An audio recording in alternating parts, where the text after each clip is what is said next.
Welcome to the podcast that will teach you how to successfully invest in and build steady streams of passive income from the highly lucrative niche of mobile home park investing. Veteran real estate investors Kevin Bupp and Charles Dehart from Mobile Home Park Academy will personally share with you the valuable lessons they've learned along their journey as mobile home park investors, so that you too can learn how to build massive cash flow and huge profits from this extremely lucrative niche. So without further ado, let's welcome your hosts for today's show, Kevin Bupp and Charles Dehart. Welcome, guys and gals, to the Mobile Home Park Investing Weekly Podcast, where we'll provide all the information that you need to know to successfully locate, negotiate, close on, and make huge profits from the lucrative niche of mobile home park investing. I'm your host, Kevin Bupp, and in today's show, we're going to be speaking with environmental consultant Michael Renz. Michael's the founder and president of Renz and Associates, a small, well-equipped environmental consulting firm which specializes in the assessment and remediation of sites which have been impacted by petroleum and hazardous materials. The firm was established as an alternative to large traditional consulting firms where bigger is not better, it's just more expensive. Years of experience in traditional firms showed Michael and his team that clients want to deal directly with the experts who are actually doing the work, not corporate managers or sales representatives. The small staff at Renz and Associates means clients have direct access to the professionals who are on site and who are personally responsible for the outcome of each project. And so with that, guys, today we're going to be talking with Michael about the importance of performing an environmental inspection prior to purchasing a commercial property, such as a mobile home park. But more specifically, we're going to dive into detail on everything that you need to know related to environmental inspections. And so with that, guys, I'm anxious to get onto the show with Michael. But before we do, here's a quick word from our show sponsor, Sunrise Capital Investors. Hey guys, Kevin Bupp here with Sunrise Capital Investors. As you are hopefully already well aware if you've been a listener for any period of time, my goal has always been to provide you with as much value as I possibly can through my two podcasts, Real Estate Investing for Cash Flow and the Mobile Home Park Investing Podcast. As our audience continues to grow, literally, we've been downloaded millions of times by folks in over 125 countries. I've had thousands of people reach out looking to get involved in our niche. And that's the phenomenal niche of mobile home park investing. For those that don't know, I've been a full-time real estate investor for nearly 20 years now, and I've personally invested in and have owned apartment complexes, various commercial properties, hundreds of single-family rentals, and I've interviewed some of the most successful investors in just about every other asset class, and I've arrived at this one very simple conclusion. Mobile home parks are hands down the best investment I've found to date. Why? They provide investors with the best risk-adjusted returns out of any other real estate sector that I've seen. Investing in real estate can get complicated, and I really want to simplify this process for you. If you're someone who wants to diversify away from the uncertainty of Wall Street and allocate a percentage of your real estate portfolio to mobile home parks, but maybe you don't have the time nor the inclination to personally locate good deals yourself, then our team will do it for you. At Sunrise Capital Investors, our team specializes in the acquisitions and management of undervalued and highly profitable mobile home parks. And we are now providing accredited investors with an opportunity to participate directly alongside our team in our up-and-coming deals. And let me say this, I believe that we are hands down the best in our space at sourcing highly profitable off-market deals. That's really what makes us unique in this niche and as investment managers. As stewards of your capital, we truly are aligned with our investors. We've structured our investment fund so that we as a company are incentivized in the same way the investor is, which is through the performance of the investment itself. In addition, we want to make sure that we not only make money for our investors, but that they understand how it's being made.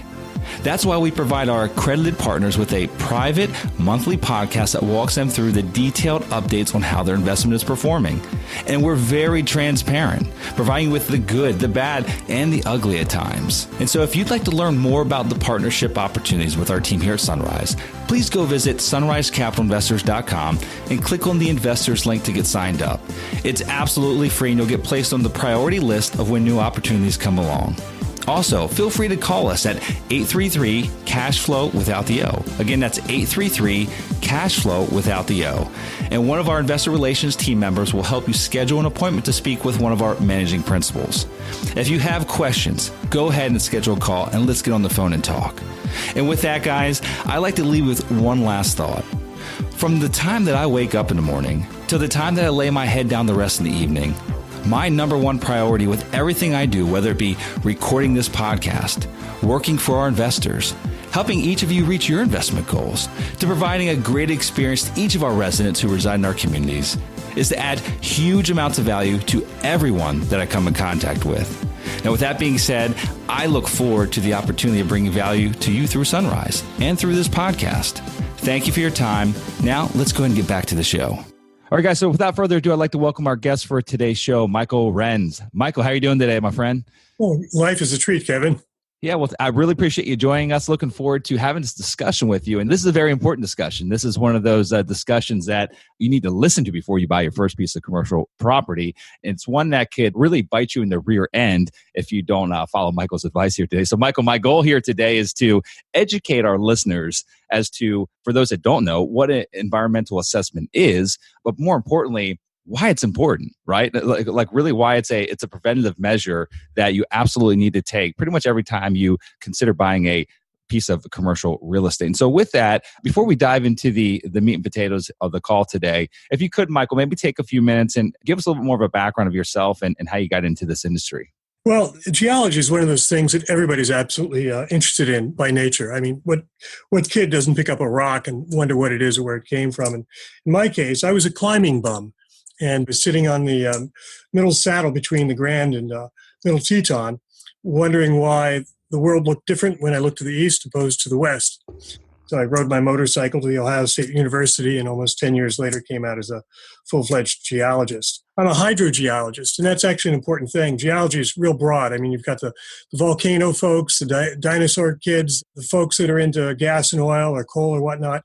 Hydrogeologist deals with groundwater. And why that's relevant to the environmental field is how bad stuff gets from where it's dumped to where you do not want it to be is via groundwater. So I make my living by looking at sites for people and determining, well, is this likely contaminated?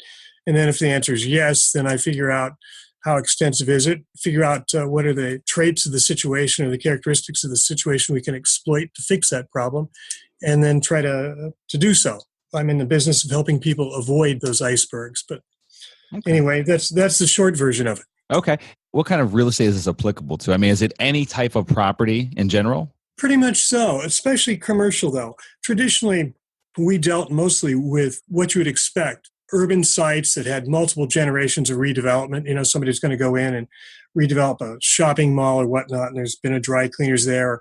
Perhaps, we had a client that built manufactured housing, and they wanted to buy an old steel mill because it was right, it was in the middle of the city where all the infrastructure was there, labor was there, but it was polluted.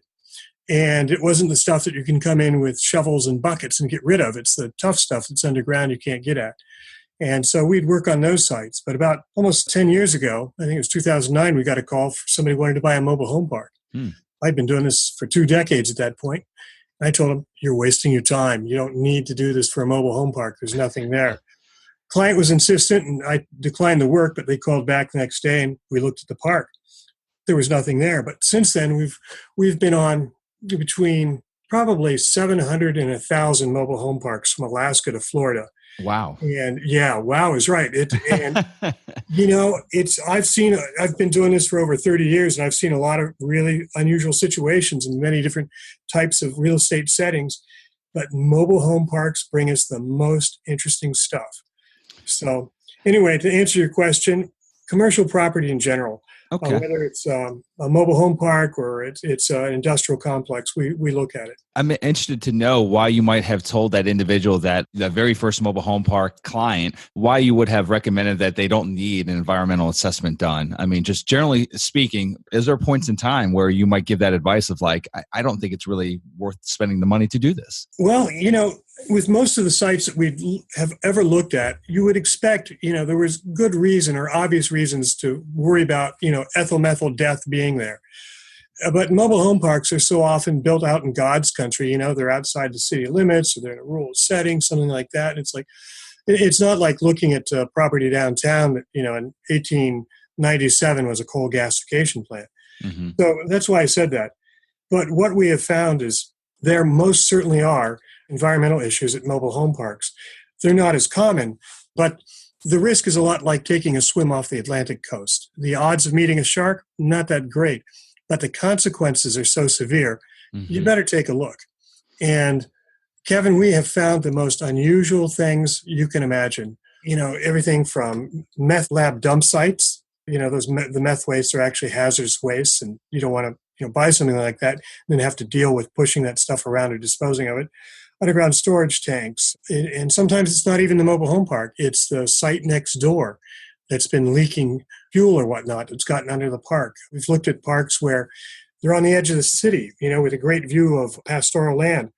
But 3 blocks away, there was a dry cleaners that had a massive release of trichloroethylene. Went underground, went under the park, and now it's a problem for the park. So it turns out there are reasons to do it at parks. They're just not as obvious as your classical, gas station or industrial site. Yeah, I was going to ask you to give me an example, and you kind of just did, of maybe a park looking from the outside in. You would have placed your bet on the fact that there is no environmental contamination. Like you just gave the example of the dry cleaner being 3 blocks away. When you first looked at that site, did you think there was a chance that there could be contamination based on the current layout and the proximity of where that hazard could be, which is that dry cleaner? Three blocks is fairly a long distance. Were you surprised by that one? I really was. And again, I'm a hydrogeologist, and that's, my gig is what happens to stuff underground. And I've been doing it a long, long time. And walking through this park, it was a beautiful park. I would not have expected it. But, our research extends out to a mile away. And it was only because we did all this historic research and looked at federal and state databases that we discovered that, hey, here's this site. And it just wasn't that the dry cleaners was there. As it turned out, this was a real problem. It led us to talk to the local water plant that said, we're east of that mobile home park, and we have to deal with this, trichloroethylene and its degradation products, and it certainly is moving under the park. So wouldn't have expected it, but yeah, it most certainly was a real issue. Let's talk about the remediation efforts of something like that. So, first and foremost, the big question I have is, once that was discovered, does that become public information? I mean, to where that owner of that community, obviously there was a buyer involved. The buyer hired you to go in and do the assessment. Now that this contamination was exposed or discovered, is it the owner's requirement? Are they required by law now to disclose that in the future forever? Or is it just general public information where anyone could find it out anyway? Well, this is general public information. Anybody could find out. But you do ask an important question. That is confidentiality. Very often sellers, they're worried that when we look at their property for a client who may buy the property, they're worried that we're going to run and tell EPA or whoever or anybody about our findings. That's not how we work. We're under no obligation to tell anybody anything except our clients. Our work is extraordinarily confidential. Sometimes we'll be looking at a property for a potential buyer. The buyer is our client. And the owner will say, well, how's it going? What have you found out? And we have a whole collection of very polite but very effective dodges to answering that question. We're like accountants, your business is your business and nobody else's. And we only discuss it with you. So no, if we discover something that's not otherwise known, we have no obligation to let anyone know except our client. In fact, we're obligated not to let anybody know except our client. Very interesting. So that owner of that property, then, do they have a legal obligation? Let's say that current seller or current buyer backs out because of this discovery. Does the seller of that property, the owner of that property, have a legal obligation then to disclose to the next potential buyer that there is a potential contamination that was discovered? Or no? Is it really buyer beware? What the buyer knows is, the buyer's obligations are really between them and their legal counsel. One of the great things about being a geologist is you don't have to practice law. We tell our client, well, here's the situation. And then the client, what they communicate to the seller, really not our business. We don't know.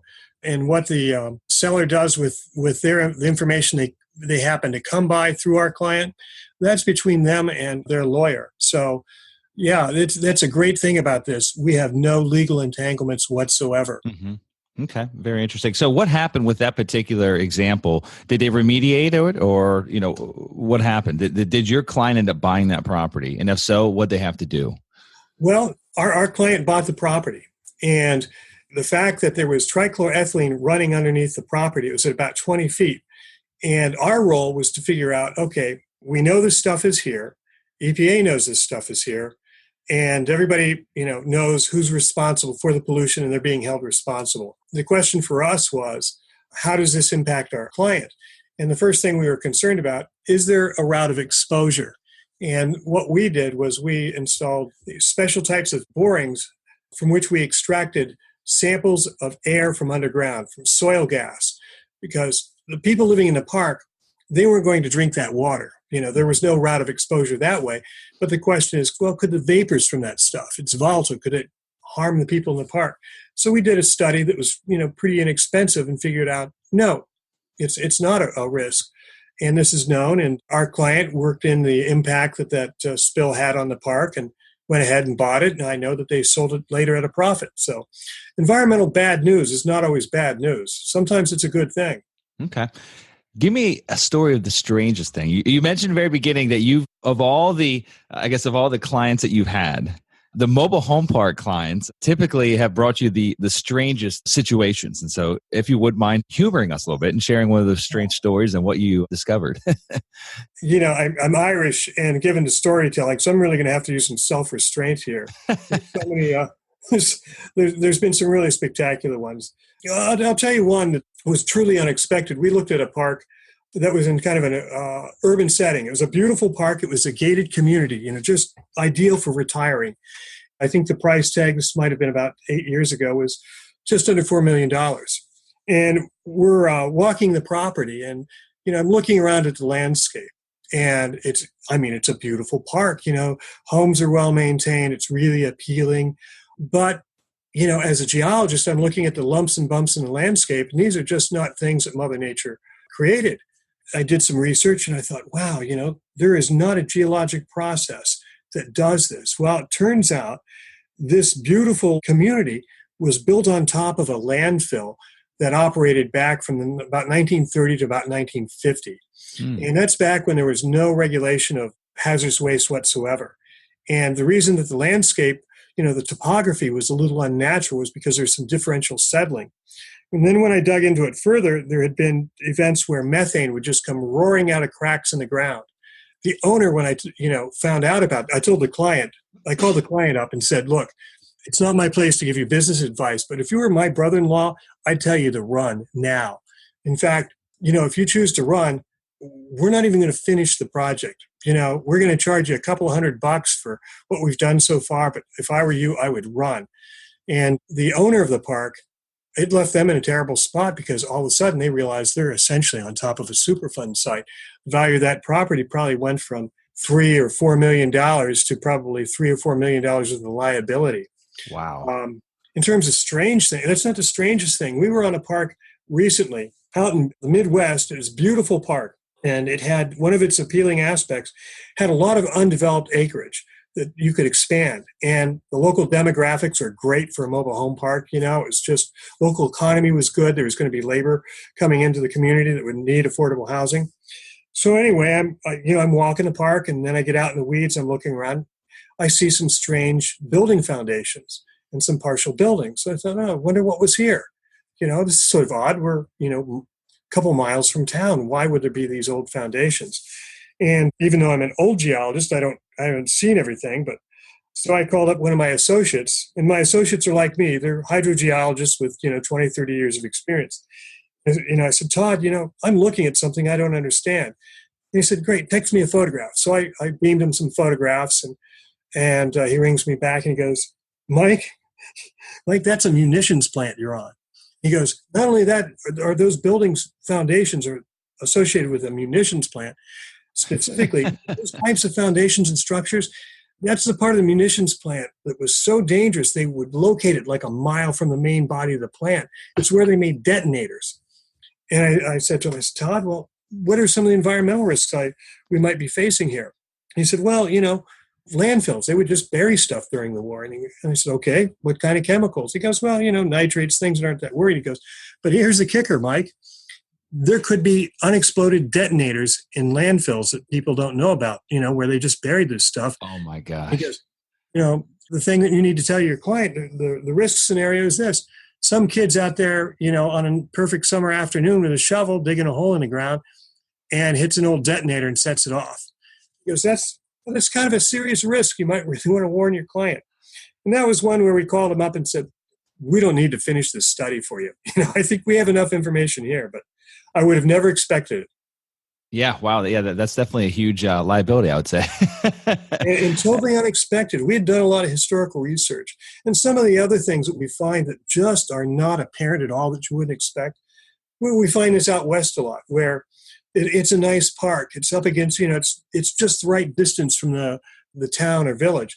We look into it, and there are no environmental records that, there's nothing from EPA that says this is bad. But we look at an old USGS topographic map from 47, and we still see that it's all fill.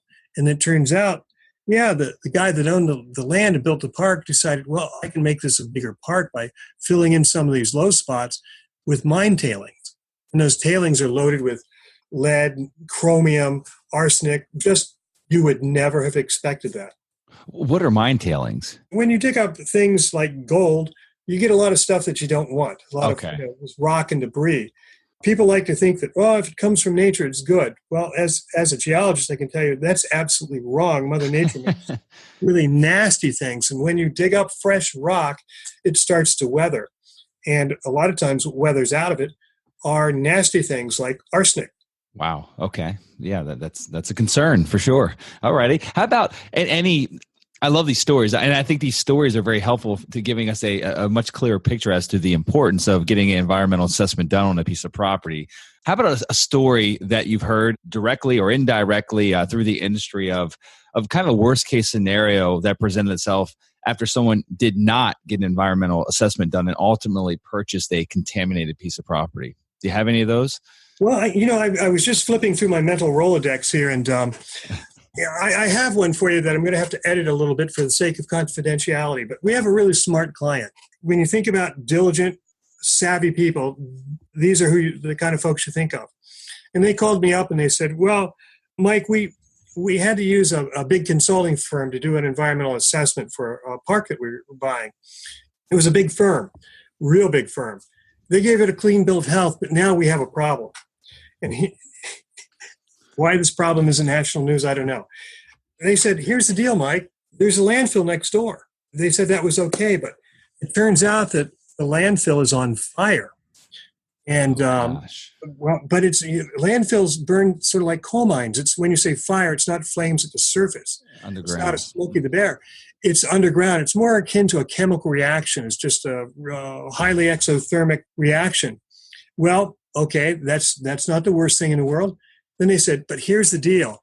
The fire's moving from, it was sort of a long rectangular landfill. The fire was moving from the one end to the other. Well, on the other end, this is the charming part, there were radioactive wastes from the Manhattan Project that had been illegally dumped there. Oh my gosh. And they couldn't get control of the fire. And if it got to the point where it hit the radioactive waste, this stuff would get ejected into the atmosphere. Landfills are a bit like pies. And, the cap is sort of like the pie crust on the top. And when you burn the fill, the crust collapses and lets the steam out. And that's what would have happened with this. They had a proper phase one done. But what had happened was these big firms, they have lots of overhead. Phase one environmental studies aren't very profitable. And so they send out, the youngest, least expensive people who just didn't spot this stuff. So, it wasn't easy for them to connect the dots. They didn't connect the dots. And so it's a bad thing for the client. Does any of the liability fall back on that environmental firm that might have missed that big issue?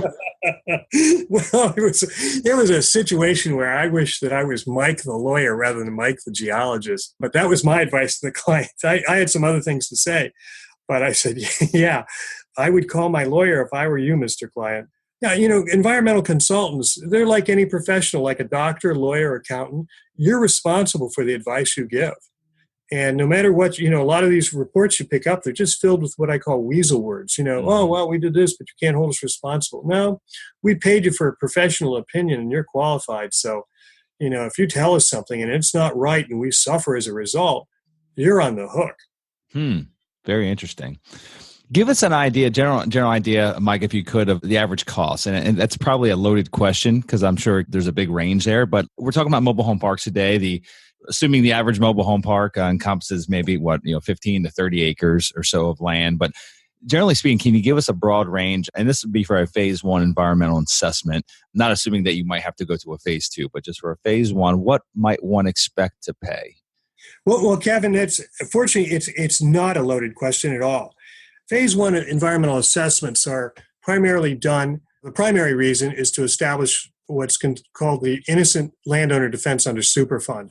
And I can talk about that in detail later on. But basically, to achieve that, you have to perform what is considered all due inquiry, sort of environmental due diligence. And to answer, the question, what is all due inquiry? What's due diligence? The American Society for Testing and Materials came up with a standardized procedure. That society, they come up with standardized procedures for all sorts of stuff so that you can compare apples to apples, whether it's determining the penetration resistance of a football helmet or how flammable paint brand is. So the punchline is this: everybody does phase one environmental assessments the same way. A phase one has a set scope of work. Now, some folks like us, we will add to that. We'll do more. But when you compare phase one environmental assessments between firms, you're pretty much comparing apples to apples. So the prices are pretty close together. I tell clients, budget $2,500, but basically $2,000 to $2,500 is the range. It's about what you'd pay for an appraisal. Okay. And then I know like your firm, you guys are more on a national scale, correct? And so folks that are listening, does it matter based on geography where they're at or where their park might be at that they're looking to buy? I mean, will Renz and Associates, will you guys travel? Well, we're a little boutique firm. And, one of the things about being geologists, we'll pay to drive around the country and look at the scenery. That's, doing geology out the car windshield is our favorite thing to do. So we work from Alaska to Florida. We charge $1,950 for the study. And then on top of that, we'll add our travel costs, but we cap them at $550. And being geologists rather than engineers, that means we travel really cheaply. I can't remember the last time we ran up a $550 bill, but the worst case scenario for one of our studies is $2,500. But mostly, we cost the same as the local folks. Okay. It sounds like you might be sleeping in your cars then. Well, I've got a really nice tent, And so, joking, that is a perk, Sometimes we have to drive by a national park or a great place to go rock climbing, and so I'd say that's an incredible perk. I like it. My associates love it too. So no, actually, it's easy. What we do to keep our costs down is we bundle projects. If we're working in Colorado, we're stopping at sites in Iowa, Kansas, Illinois, Minnesota. We just connect the dots and leapfrog across the country, and that's how we divide our travel costs. Generally speaking, what's the turnaround time? How much should someone budget as far as a time frame to get this done during your due diligence phase? Well, everybody's always in a hurry, but you want to do it right. We tell clients budget 30 days, and we try to deliver within 21 to 30 days. We can get information pretty quickly. We can do background research really, really rapidly. The last thing we do is we walk the site. We do it in that order so that when we view the property, we're looking at it with educated eyes. But oftentimes we can get information to clients, and I hate to say this, but we've done it in 24 hours beginning to end locally. But sometimes as short as 5 days. What we'll do is we'll send a summary report. And that's kind of like an executive summary. It has the stuff that you and your lawyer and your banker want to know. And then the only difference between our summary report and the final report that we send is the final report's got all that really interesting stuff like the hydrogeology of the area. That's fascinating, but largely of no consequence to the client. When might a phase two be triggered? When does that happen? A phase two is triggered whenever we find something that suggests, gee whiz, there could be a problem here. I like to characterize things this way. Phase one's kind of like a physical exam where your physician she'll set you down and ask you a bunch of questions about your history, look you over, prod and poke you and whatnot. And if she doesn't find anything, that's the end of it. If a phase one, when we go through all this historic stuff, we go through all the databases, all the interviews, we don't find anything alarming, the report concludes, we found no recognized environmental conditions. That's the end of the process. Have a nice day. Or alternatively, the answer is, wow, we found this thing. We interviewed old Susan who used to work at the the park in the 50s, and she said there used to be an underground storage tank, or we walked the park and we saw this, and this means this sometimes. We need to do X, Y, and Z to sort that out. The kind of things that can precipitate a phase 2 is we looked at a property where there was an underground storage tank next door that had a leak. It was unassessed. We don't know if it crossed the property line and got on our client's property. So we had to go in and drill some holes in the ground, pull some samples, pull some vapor samples as well. Sometimes it's not even, a phase 2 might not even be dealing with contamination. One of the things we do is we look for wetlands. If you're buying a park that's got some undeveloped property or undeveloped portion to it that you want to expand, we'll look at that and say we call up the National Wetlands Inventory map and we see things that suggest it's a wetland or it's mapped as a wetland. The report may come back and say, we recommend you do a phase 2, but not pull samples or anything like that. You need to do an official wetland delineation to make sure that if you buy this park, those weeds over there that look kind of cattailish, that you can actually build on that without getting in trouble. Mm-hmm. I've got a funny story I wanted to bring up as you were telling your stories. We've only had one run-in with an actual environmental contamination. It happened last year on a park that we were purchasing or in contract to purchase. We did not ultimately purchase it in Pennsylvania. What we discovered during the phase 1 is that about 6 years prior, a disgruntled tenant that was getting evicted for not paying their rent decided to go back to the fuel oil tank behind the house. I don't know how many gallons those things are. I'm guessing they're probably 100 plus gallons in size. And being disgruntled, and it was fairly full, it was about 3/4 of the way full, he drilled a hole into the side of it and let it drain out as he was leaving the park. Oh my gosh. Ultimately, I think they estimated about 75 gallons of fuel oil had completely spilled into the soil. During our inspection period, we found that we discovered it, and the owner decided to go ahead and remediate that. But during that period of time, we ultimately found a few additional underground storage tanks on a couple other parcels, and we canceled the project. But that project alone, the remediation side of fuel oil being spilled out, ultimately cost him. Number one, he had to remove the home from the site, so he lost an entire trailer. And on top of that, I think he spent probably about $17,000 by excavation and also capping. You probably know a little bit more of probably what happened there, but ultimately had to excavate a lot of the soil out, put some type of cap down, some type of cap in place, and then actually fill it, bring some new soil and fill back into place. But lost an entire site, lost a trailer, and spent a great deal of money due to a prior tenant's negligence, disgruntled tenant's negligence, which scary story, thinking about how tenants really can hurt you. Well, Kevin, you bring up a good point. Sometimes we do these studies and we'll find things in the environmental record where a disgruntled employee or resident has called EPA and filed a fallacious report. Or sometimes they just show up, property says, it's had a spill, and you dig into it, it was sewage. It's of no consequence. Or it's something like, somebody dumped, sticks. Occasionally, we will find problems that you described like that. So we had a client that had an assessment done, and during the interview process, a former employee said, there was an underground storage tank and a landfill on the property. And a big firm said, this is going to cost $125,000 to deal with. And we looked at it.